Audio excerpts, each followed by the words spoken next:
नमस्कार दोस्तों। आज हम बात करेंगे संख्याओं की।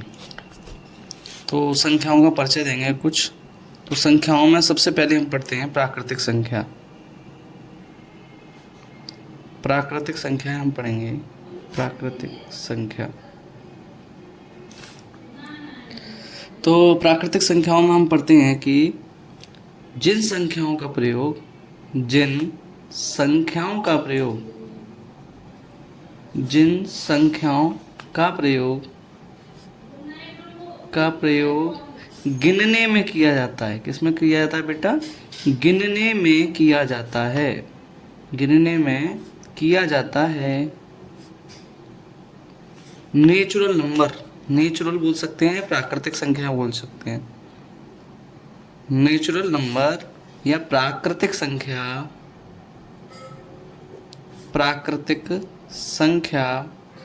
कहलाती हैं। अब हम कोई भी पूछे कि गिनती कहाँ से स्टार्ट होती है, क्योंकि गिनने में प्रयोग की जाने वाली संख्या है, तो सीधी सी बात है गिनती की बात होगी। तो गिनती स्टार्ट होंगी हमारी 1 से। जैसे 1 2 3 यहाँ से स्टार्ट होकर अनंत तक जाएंगे। कहाँ तक जाएंगे? अनंत तक, जिसका कोई अंत नहीं है। लेकिन हमसे बेटा ये क्वेश्चन बार बार कर लेते हैं कि सबसे छोटी प्राकृतिक संख्या कौन सी है। तो सबसे छोटी प्राकृतिक संख्या 1 होती है। अब प्राकृतिक संख्याओं के बाद आते हैं हम पूर्णांक पर आएंगे। पूर्णांक को हम कहते हैं इंटीजर्स। पूर्णांक को हम बोलते हैं इंटीजर्स। इंटीजर्स क्या होते हैं? इंटीजर्स हम बताएंगे संख्या रेखा पर उपस्थित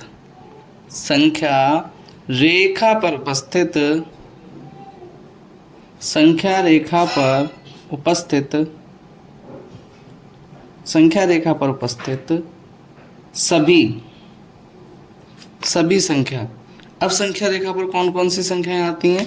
एक तो आती है धनात्मक, एक आती है ऋणात्मक और एक आती है शून्य। एक धनात्मक आती है, एक ऋणात्मक आती है और एक आती है शून्य। अर्थात संख्या रेखा पर उपस्थित सभी संख्याएं, जितनी भी संख्याएं होंगी वे सभी संख्याएं, संख्या रेखा पर उपस्थित जितनी भी संख्याएं होंगी वे सभी संख्याएं पूर्णांक होंगी। धनात्मक, ऋणात्मक, शून्य। संख्या रेखा अगर हम देखते हैं तो संख्या रेखा बनाते हैं इसी तरह से होती है, जिसके जीरो होता है बीच में, मध्य में जीरो होता है।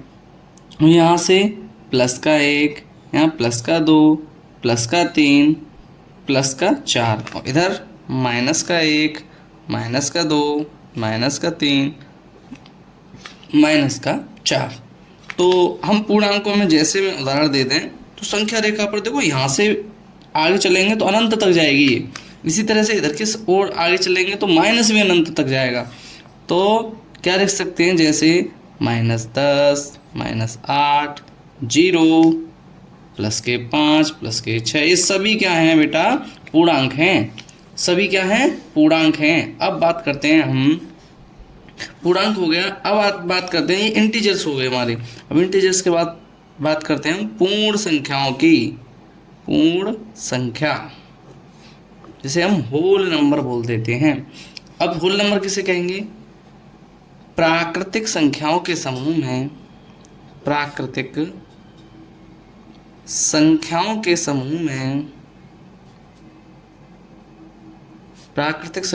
समूह में जीरो शामिल करने पर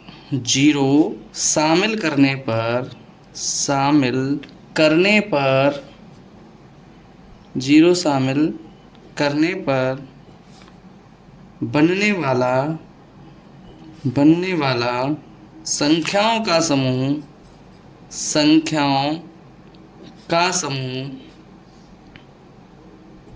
पूर्ण संख्या कहलाता है। पूर्ण संख्या कहलाता है। अब पूर्ण संख्या कौन सी संख्या कहलाएंगी? सीधी सी बात है, जिनमें जीरो से जैसे हमने पढ़ा था प्राकृतिक संख्या है, तो प्राकृतिक संख्या कहाँ से स्टार्ट होती है, 1 से, 2 से, 3 से, इस तरह से प्राकृतिक संख्या हो जाएंगी अनंत तक जाने वाली। इसी में क्या कर देंगे, जीरो ऐड कर देंगे, तो ये हो जाएगा इसका उदाहरण। अब कोई अगर पूछता है तुमसे कि सबसे छोटी पूर्ण संख्या बताइए, तो आप सबसे छोटी पूर्ण संख्या 0 बताएंगे और सबसे छोटी प्राकृतिक संख्या 1 बतानी है हमें। अब बात करेंगे हम सम संख्याओं की। सम संख्याओं को हम इवन नंबर भी बोल देते हैं। सम संख्या क्या होती हैं, जिन संख्याओं का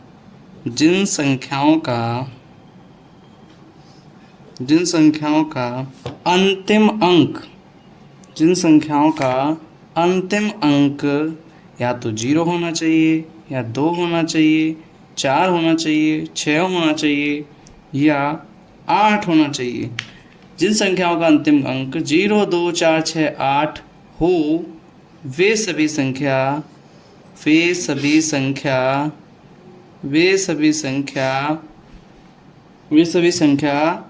सम संख्या कहलाती हैं। सम संख्या कहलाती हैं। बहुत से गणितज्ञ, बहुत से अध्यापक परिभाषा देते हैं जो संख्याएं 2 से विभाजित हो जाती हैं। अब कई बड़े नंबर आ जाते हैं तो बच्चे इस बात से कन्फ्यूज हो जाते हैं कि संख्या 2 से विभाजित होगी या नहीं होगी, 2 से भाग जाएगा या नहीं जाएगा। लेकिन अगर आप जैसे कोई भी नंबर हो, कितना है बड़ा, 1, 8, 5, 6, 7, 7, 2, हमें बस अंतिम अंक देख लेना है। अंतिम अंक हम देखेंगे कि ये 2 आ रहा है, अंतिम अंक का 2 आ रहा है, तो सीधी सी बात है संख्या 2 से विभाजित होगी। जैसे 7, 2, 8, 6, 5, ठीक है, 8। अगर संख्या में देखते हैं अंतिम अंक 8 आ रहा है, इन संख्या में 0, 2, 4, 6 या 8 में से इनमें से कोई एक अंक आना चाहिए। अगर ये अंक आ रहे हैं तो भी संख्याएं सम से विभाजित हो जाती हैं। अब बहुत से बच्चे कहेंगे कि सर जिनमें 1, 3, 5, 7, 9 आ रहा है उन वे संख्या है, तो उनको ही बताते हैं। तो बेटा बात करते हैं हम विषम संख्याओं की। विषम संख्या बात करते हैं। विषम संख्या क्लियर दिखाई नहीं दे रहा हो तो अब दिखाई दे जाएगा। विषम संख्या अर्थात जिन संख्याओं का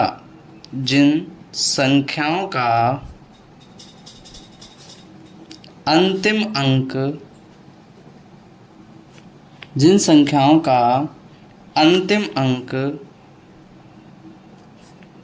1, 3, 5, 7 एवं 9 हो। जिन संख्याओं का अंतिम अंक 1, 3, 5, 7, 9 हो, वे सभी संख्याएं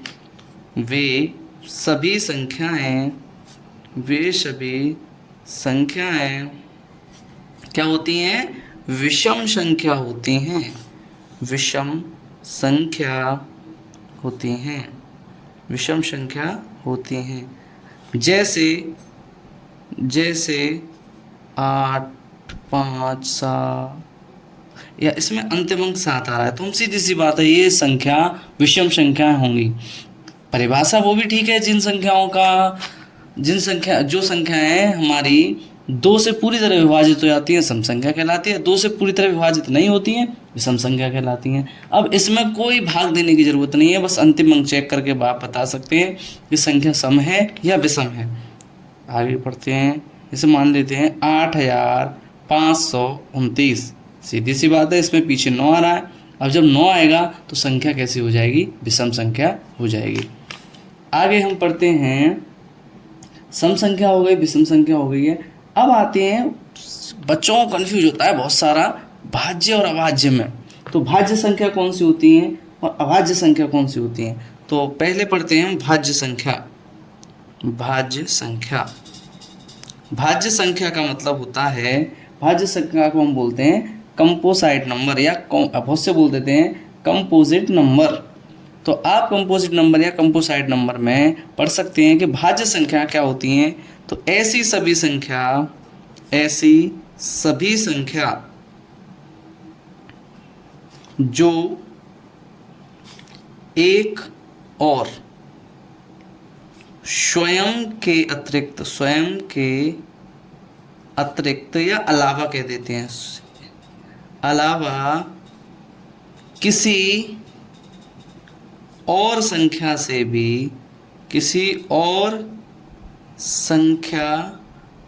भी विभाजित हो जाती है,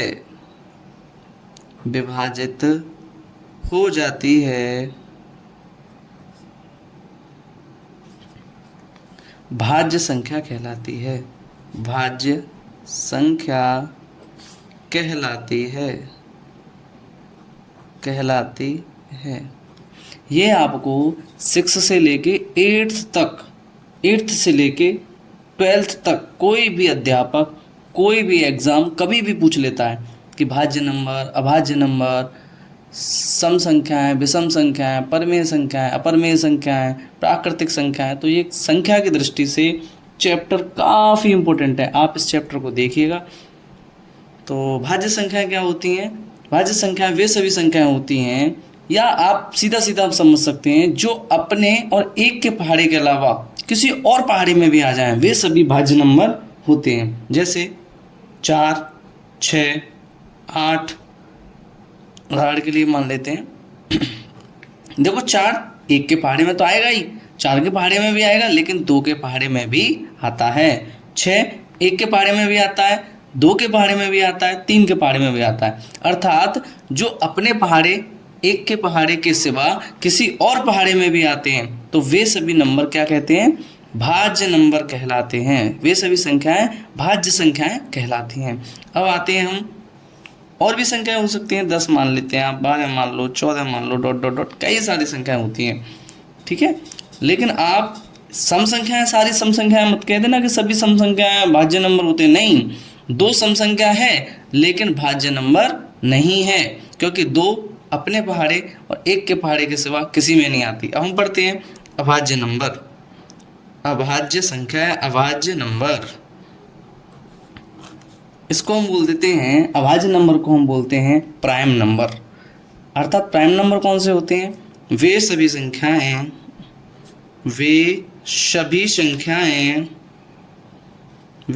संख्याएं जो एक और, इसका जस्ट अपोजिट होगा। भाज्य नंबर एक और स्वयं के अलावा किसी और से कट जाएगा, और ये वे सभी संख्याएं जो एक और स्वयं या खुद कह सकते हैं, एक या खुद के अतिरिक्त या खुद के अलावा किसी से नहीं, किसी और नंबर से, किसी और संख्या से विभाजित नहीं होती,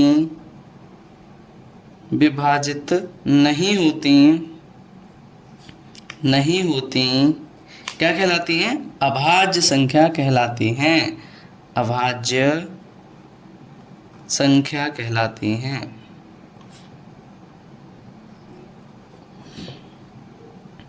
आप इसको समझ सकते हैं कि भाज्य नंबर क्या होते हैं और अभाज्य नंबर क्या होते हैं। मतलब सीधी सी बात, आप इसको मानिए कि जो संख्याएं अपने पहाड़े के और एक के पहाड़े के सिवा किसी और पहाड़े में नहीं आती, वे सभी नंबर क्या होते हैं?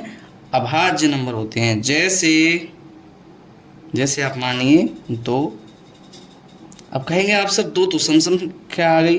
तो देखो 2, मैं फिर से कह रहा हूँ, बार बार कह रहा हूँ, ये नंबर या ये क्वेश्चन बहुत एग्जामों में आता है। क्या आता है कि ऐसी सबसे छोटी सम भाज्य नंबर बताइए, या सबसे छोटा विषम भाज्य नंबर बताइए। तो सम में तो लोग लिख देते हैं कि 2, ठीक है, सम भाज्य, अगर सम भाज्य में लिख देते हैं 2, लेकिन वो गलत हो जाता है। सही क्या होना चाहिए? सही होना चाहिए 2 एक सम अभाज्य संख्या है, क्योंकि 2 अपने और एक के पहाड़े के सिवा किसी और पहाड़े में नहीं आता है 2। तो 2, अब 2 के सिवा 3, 5, 7, 11, 13, ये सभी क्या हैं? ये किसी पहाड़े में, अपने पहाड़े में आएंगे या एक के पहाड़े में कह सकते हैं हम, और किसी पहाड़े में ये नंबर नहीं आ सकते। अगर आते हैं तो आप मुझे कमेंट करके ज़रूर बताइएगा। संख्याओं के परिचय की अगर हम बात करें तो उसमें आता है परिमेय संख्या। परिमेय संख्या। ये डेफिनेशन बहुत सारे लोग पूछते हैं, बहुत सारे डेफिनेशन इस चीज़ को पूछते हैं कि बताइए परिमेय संख्याओं की परिभाषा क्या होगी। तो इसकी हम बताते हैं, ऐसी सभी संख्या जो अंश बट्टा हर, क्योंकि ऊपर वाले को हम बोलते हैं अंश और नीचे वाले भिन्न के पद को बोलते हैं हर। तो जो संख्याएं अंश बट्टे हर, या कह सकते हैं हम P बट्टे Q, ऐसी सभी संख्याएं जो अंश बट्टे हर या P बट्टे Q के रूप में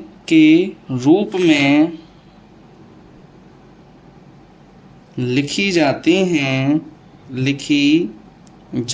हैं परिमेय संख्या कहलाती हैं। परिमेय संख्या कहलाती हैं।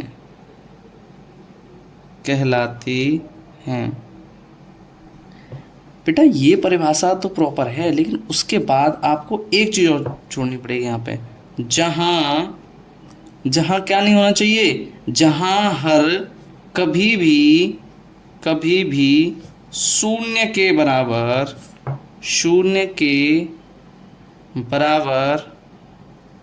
नहीं होता, अर्थात Q does not equal to 0। तो वे सभी नंबर ही क्या कहलाते हैं, क्या कहलाएंगे बेटा, वे सभी नंबर ही परिमेय संख्याएं। इस बात का आप ध्यान रखेंगे। अब बात करते हैं हम अपरिमेय संख्या की। तो अपरिमेय संख्या क्या होती हैं? अपरिमेय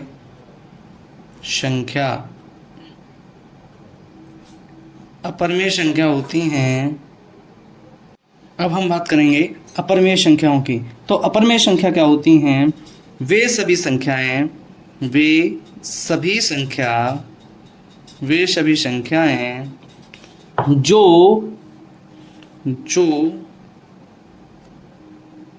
जो अंश बट्टे हर या P बट्टे Q के रूप में न लिखी जाएं, वे अपरिमेय होती हैं। अपरिमेय होती हैं। अब बहुत से बच्चे कहेंगे कि सर अंश बट्टे हर के रूप में कैसे नहीं लिखी जाएंगी, और कौन सी होती हैं? तो एक शब्द और इसमें जोड़ लेंगे आप मेरी तरफ से, जिनका प्रसार अशांत होता है।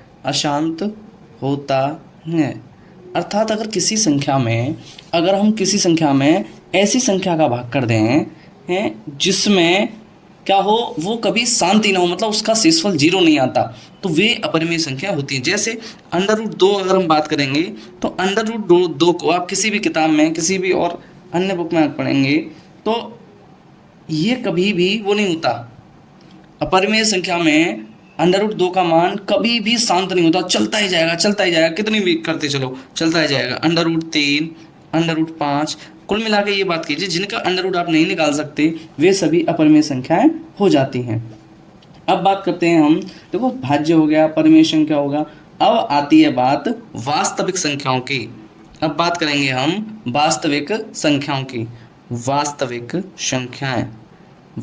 संख्या क्या होती है?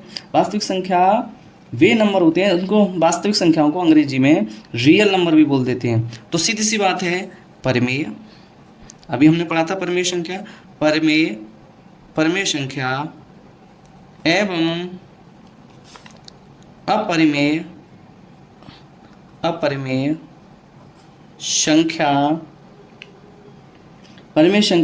एवं अपरिमेय संख्याओं के समूह को वास्तविक संख्या कहते हैं। वास्तविक संख्या कहते हैं। सॉरी, आपको दिखाई नहीं दिया, मैं लिखने में लग गया।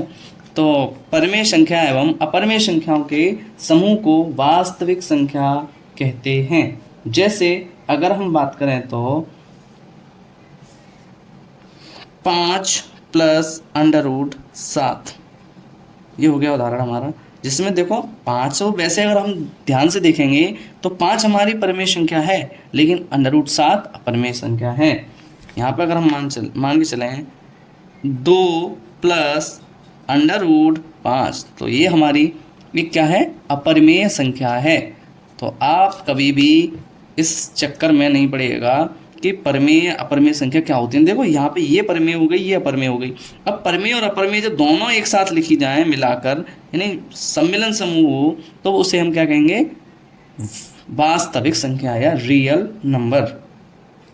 अब यहाँ पर हमने एक शब्द सुना जो कि आपके 10th में या 9th में पहली बार सुनने को मिलेगा, शांत दशमलव प्रसार और अशांत दशमलव प्रसार।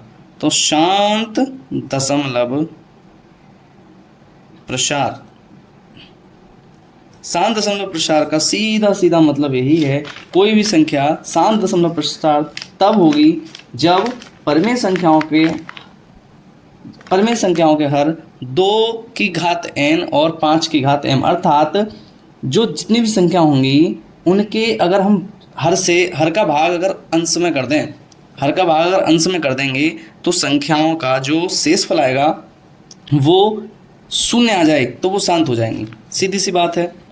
जिन संख्याओं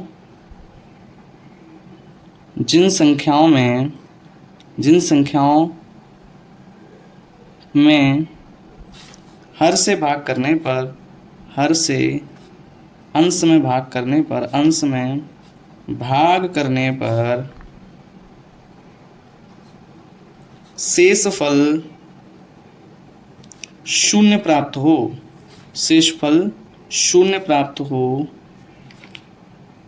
शांत दशमलव प्रसार कहलाते हैं। शांत दशमलव प्रसार कहलाते हैं। देखो जैसे हम मान के चलें, अगर हमारी कोई भी संख्या, जैसे मान के चलते हैं हम यहाँ पे, अगर हमारी संख्या है 10 और इसमें भाग दे दिया हमने 2 का, तो 10 में भाग दीजिए 2 का। 10 में भाग जब हम 2 का देते हैं तो 2 पंजे 10, पूरी तरह से कट गया, अर्थात शेषफल क्या आ गया, 0 आ गया। शेषफल 0 आ गया तो ये सभी संख्याएं क्या हो जाएंगी, शांत दशमलव प्रसार हो जाएंगी। शांत दशमलव प्रसार ऐसी संख्या 10/2 मान लीजिए आप, और भी कई सारी संख्याएं हैं, 6/3 मान लीजिएगा, ठीक है। तो ये सभी संख्याएं क्या हो जाएंगी, शांत दशमलव प्रसार हो जाएंगी। अब आती है बात अशांत दशमलव प्रसार की। अशांत दशमलव प्रसार, अशांत दशमलव प्रसार होता है वे सभी संख्या जिनका हर से भाग देने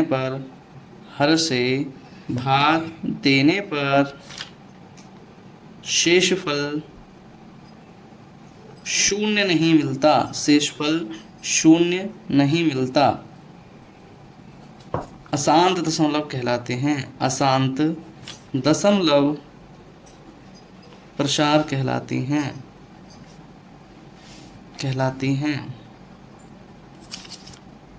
अशांत दशमलव प्रसार कहलाती हैं। देखो जैसे की बात करें हम तो 10/3 करके देखिए। 10 का भाग जब 3 में करेंगे तब क्या आता है, कीजिएगा 10 का भाग 3 में दे दीजिए। तो यहाँ पे लिखा हमने 10 और भाग दिया 3 में, तो 3 तिया 9, 1 बचा। जब 1 से जाएगा नहीं तो पॉइंट लगाया, 0 पड़ गया। 3 तिया 9, फिर 1 बचा, फिर 0 बढ़ा लिया, फिर 3 तिया 9, फिर 1 बचा।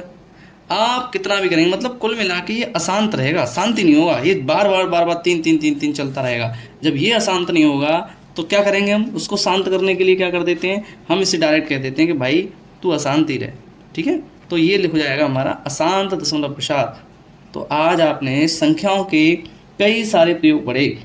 जैसे हमने शुरू से पढ़ाया था आपको सम संख्या, विषम संख्या, परमेय संख्या, अपरमेय संख्या, प्राकृतिक संख्या, पूर्णांक और पूर्ण संख्या, भाज्य संख्या, अभाज्य संख्या।